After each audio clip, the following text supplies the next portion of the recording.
जनगणना 2027 भाग 1. जनगणना 2027 ही भारताची कितवी जनगणना असेल? 16वी. भारताच्या स्वातंत्र्यानंतरची ही कितवी जनगणना असेल?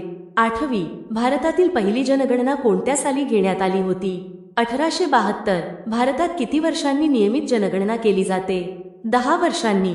जनगणना 2027 चा पहिल्या टप्प्यात काय पूर्ण केले जाईल? घर नोंदणी व गृहनिर्माण जनगणना. जनगणना 2027 चा दुसरा टप्पा कशाशी संबंधित आहे? लोकसंख्या गणना.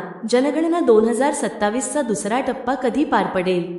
फेब्रुवारी 2027. विशेष क्षेत्रामध्ये लडाख, जम्मू आणि काश्मीर तसेच हिमाचल प्रदेश यांसारख्या विशिष्ट क्षेत्रामध्ये जनगणनेचा दुसरा टप्पा कधी सुरू होईल? सप्टेंबर 2026. जनगणना 2027 चे ब्रँड अँबॅसेडर कोण आहेत? सुदर्शन पटनायक. 2027 च्या जनगणनेसाठी निवडलेले शुभंकर काय आहेत?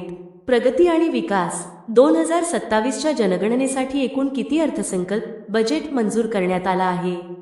11,718.24 कोटी. स्वगणना सुविधा कोणत्या माध्यमातून उपलब्ध होईल? ऑनलाईन पोर्टलद्वारे. 2027 च्या जनगणनेचा मुख्य ब्रीदवाक्य काय आहे? आमची जनगणना आमचा विकास. जनगणना 2027 साठी संदर्भ तारीख कोणती आहे?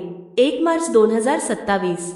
तुम्हाला व्हिडिओ आवडल्यास व्हिडिओला लाईक, शेअर आणि सबस्क्राईब जरूर करा. धन्यवाद.